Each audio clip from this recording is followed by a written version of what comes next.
The narcissist doesn't see you in the way you think they do.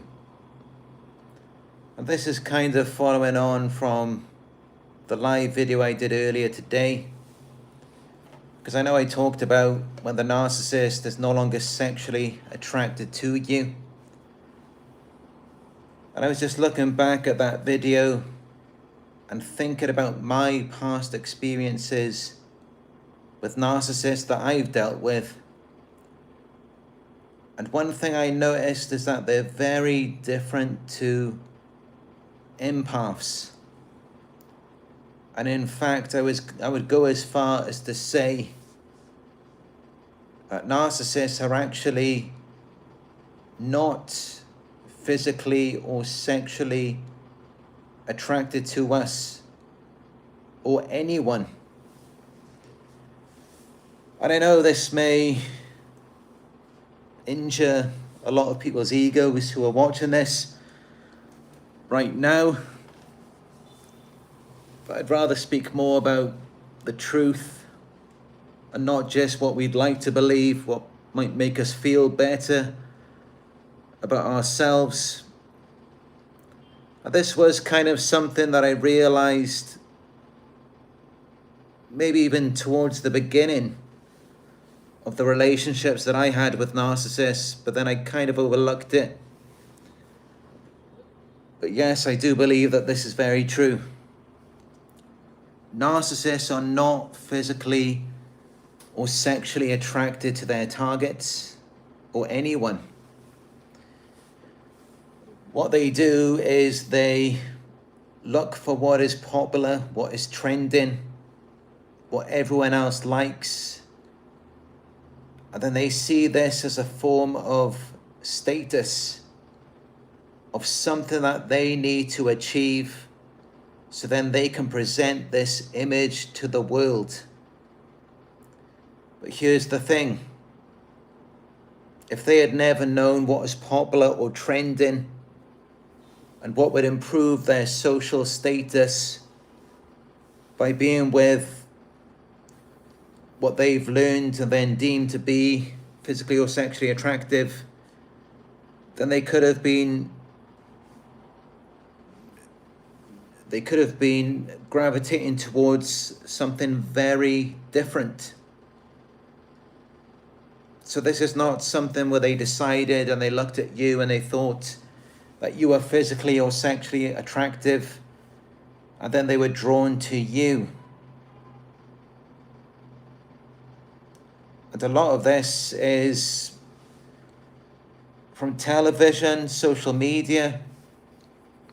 It's just what they're being told. It's just what they're seeing, and they're absorbing this information. And then they are projecting it outwards onto the world. And whatever they think will make them look good and improve their image so that they can evoke attention and admiration from other people. And that is why you may notice when they first manipulate and love bomb you, it's like at that moment, it seems like they're all over you. They're very sexually into you. But in fact, even then, when you're having sex with them in the beginning, they're not really interested in you.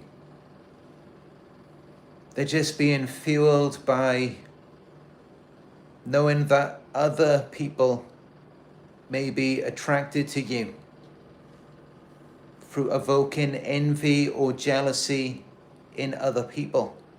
And that is what drives them. So even when they're physically and sexually involved with you, they are still just experiencing it vicariously through other people.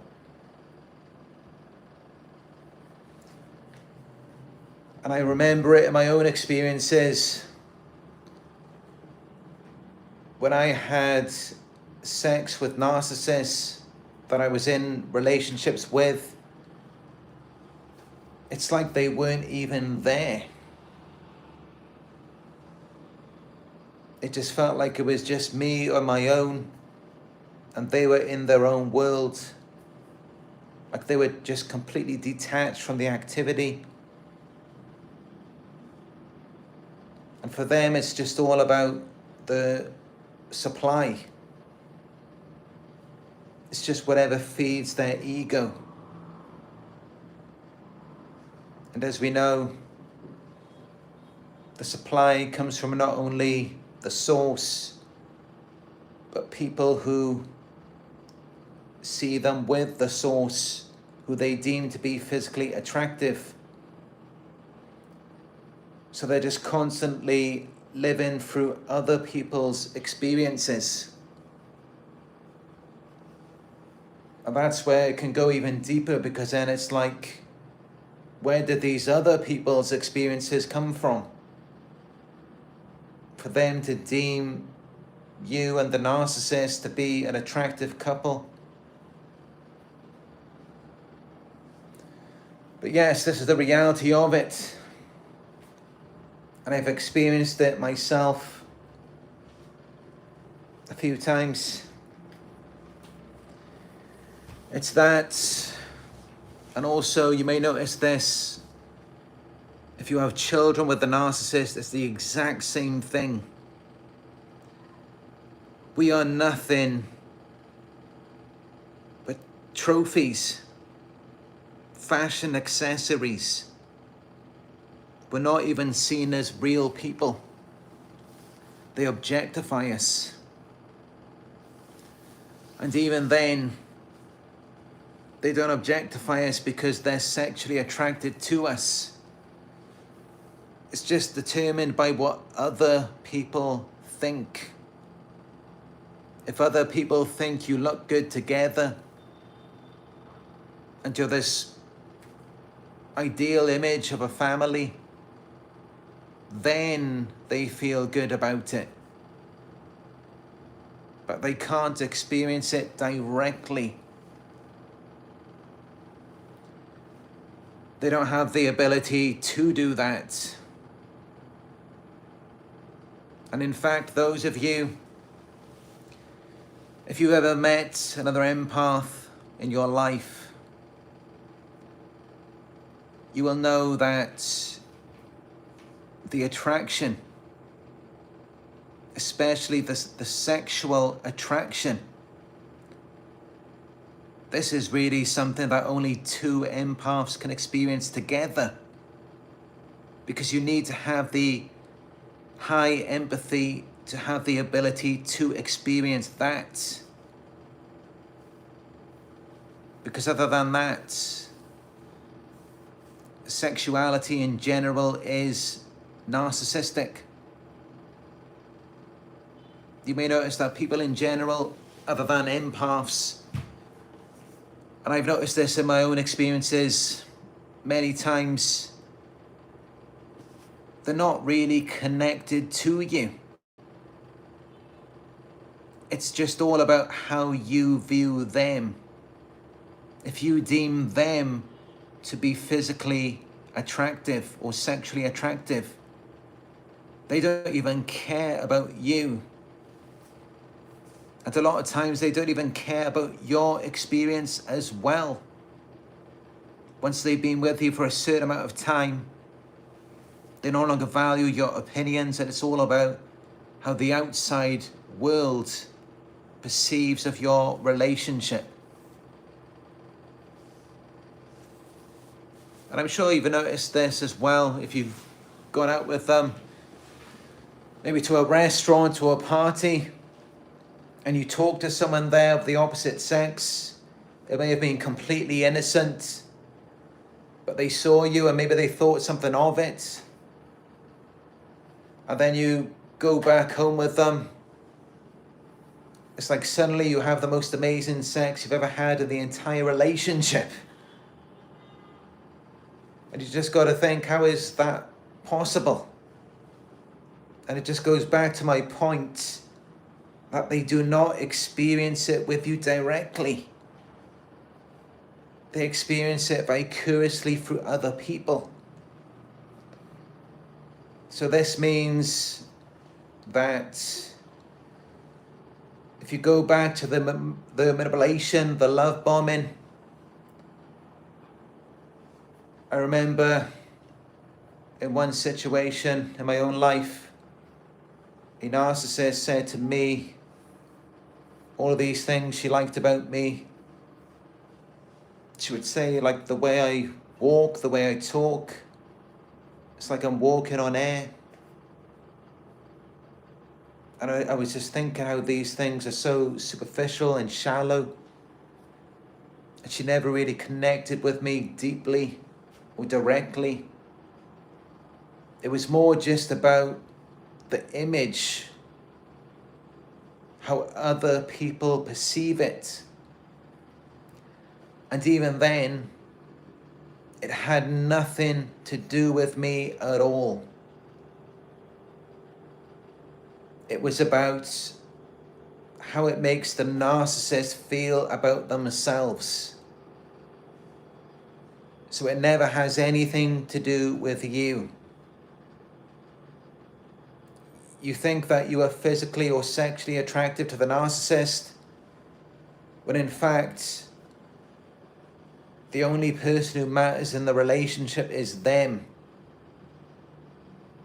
The only concern is how they feel about themselves. You're just an extension, a component of them. Which is how you will notice that if you deviate from what they expect you to be for this image, and you will especially notice this with narcissistic parents as well, if you deviate from that extension, then they immediately go to the devaluation. And then it's almost like they disown you.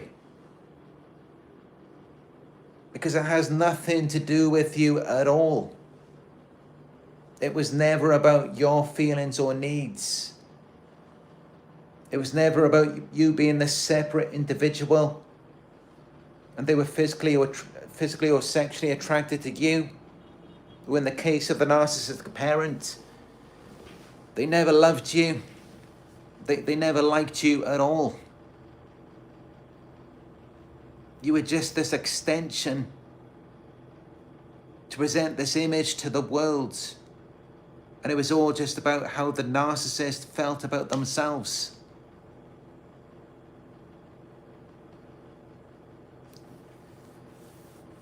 And when you realize that, you realize that you never meant anything to them. You never even existed to the narcissist. Because all of these ideas they have of this ideal relationship or family, whatever it is,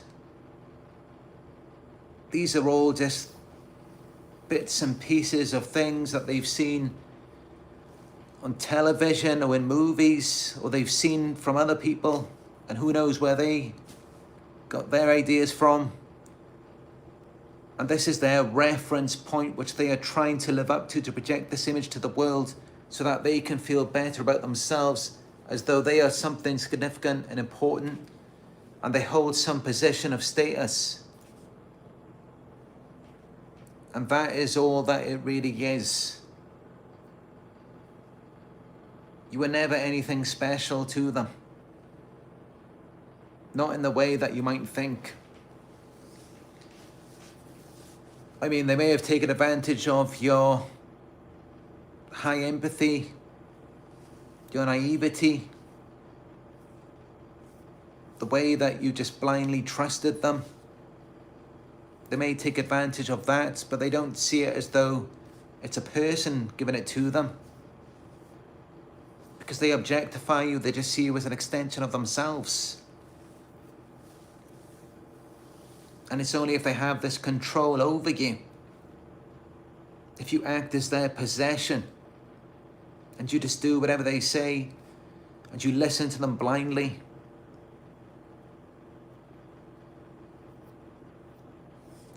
But I don't want this video to be completely negative. I mean, as I said earlier, those of you who have met other empaths, you will know what I'm talking about.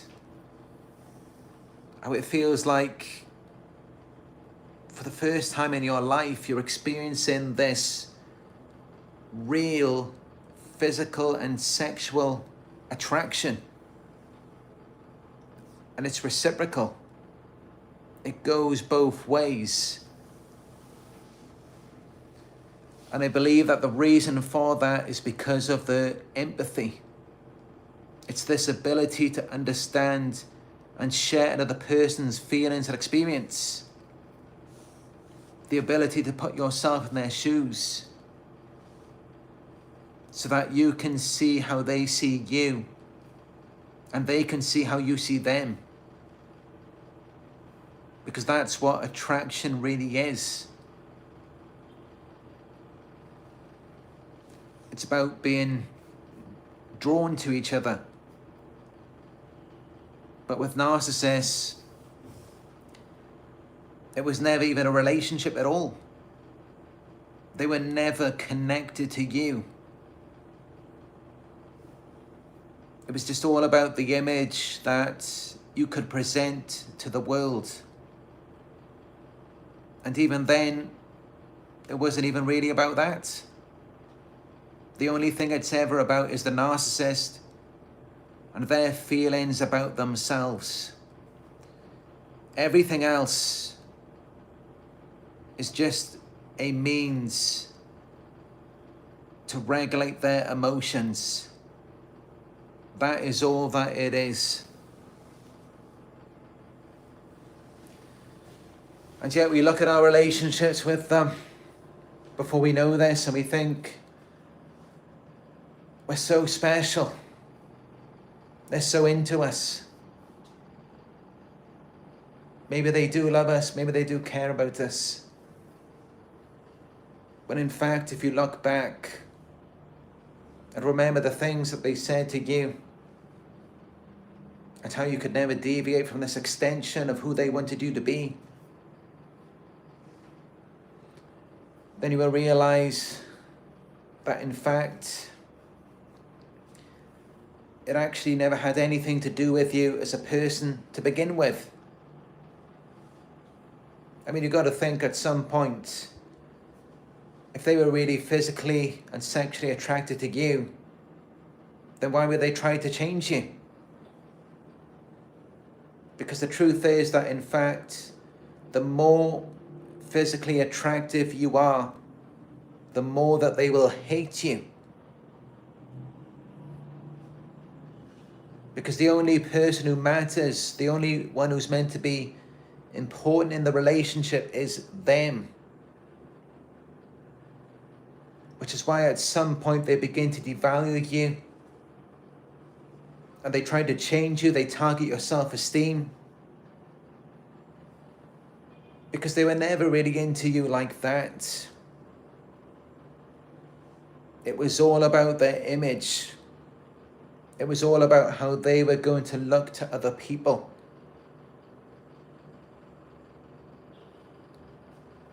Because they get other people to filter everything through them, and then they live vicariously through them.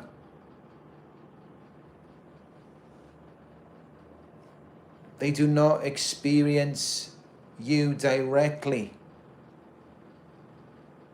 And they don't experience anyone directly. They experience people through a distorted lens, or through the perceptions of other people, but even then that's distorted as well. So sometimes they may not even view you